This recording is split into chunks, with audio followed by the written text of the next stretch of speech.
Plant है और यहाँ पे काम करते हैं यहाँ के लोकल निवासी जिनका नाम है रोमलिस। हाय कर दो, हाय।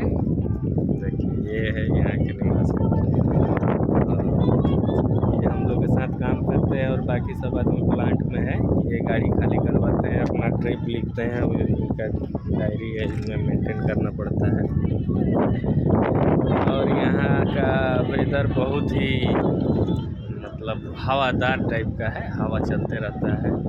दिन में आपको धूप लगेगा और रात में ठंडा महसूस होगा, जैसे ठंडा का दिन में होता है हम लोग इंडिया में होते हैं। ठीक है, थैंक यू। और वीडियो देखने के लिए लाइक करें, सब्सक्राइब करें।